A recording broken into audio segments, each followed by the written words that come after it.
আপনারা উপদেষ্টা মণ্ডলীরা যারা ভোগ বিলাসিতা করতেছেন, আপনারা কয়জন গেছেন হাসপাতালে যারা মৃত্যুর সাথে পাঞ্জা লড়তেছে তাদেরকে দেখার জন্য?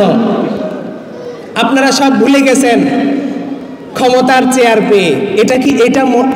এটা মিন করে না যে অন্ধ যখন চোখে দেখতে পায় তার হাতের লাঠিটার সাথে সে সবার আগে বেইমানি করে, এটাকেই সে দূরে সরিয়ে দেয়। আজকে আমি সরকারকে আহ্বান করতেছি এবং অনুরোধ করতেছি, বিনয়ের সাথে বলতেছি, আপনারা শহীদের রক্তের সাথে বেইমানি করবেন না, বিচার নামে তালবাহানা করবেন না, বিচার নামে আপনারা লিয়াজু মেনটেন করবেন না। আপনারা জুলাই সনদ দেন এবং বিচার খুব দ্রুত গতিতে করেন। কি যেন একটা চলতেছে দেশের মধ্যে, মনে হচ্ছে যে লঙ্কায় যায় সেই রাবণ হয়ে যায়।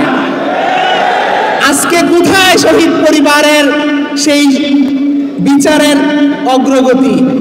আব্দুল্লাহ আল মামুন, সে কি ছিল? হেড অফ দ্য ডিপার্টমেন্ট ছিল। তার নির্দেশে এবং হাবিবুর রহমানের নির্দেশে চায়না রাইফেল 18ই জুলাই চায়না রাইফেল ইউজ করার জন্য তারা বলেছিল।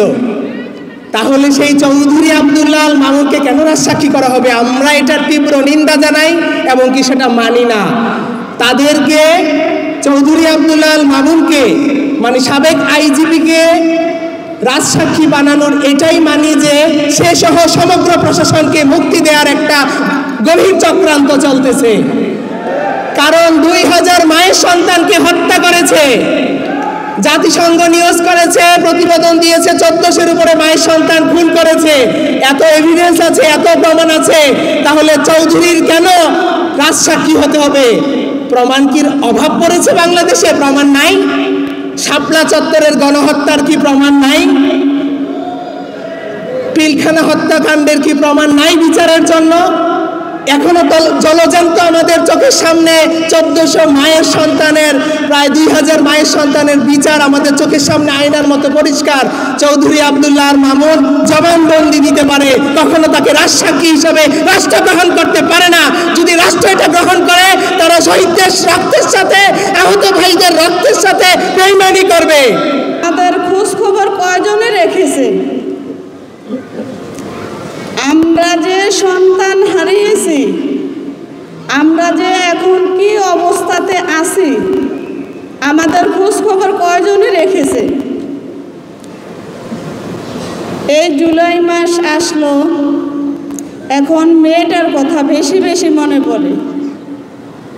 কারণ এই জুলাই মাসে 25/7/2009 আমার মেয়ে জন্মদিন। এই জুলাইয়ের 19 তারিখ আমার এখন মৃত্যুবার্ষিকী পালন করতে হয়। এই জুলাইয়ের গত 9 তারিখে আমার বড় মেয়ের জন্মদিন। এই জুলাইয়ের 19 তারিখ আমার বাবার মৃত্যুবার্ষিকী। আমি কয়টা সুখ নিব? গত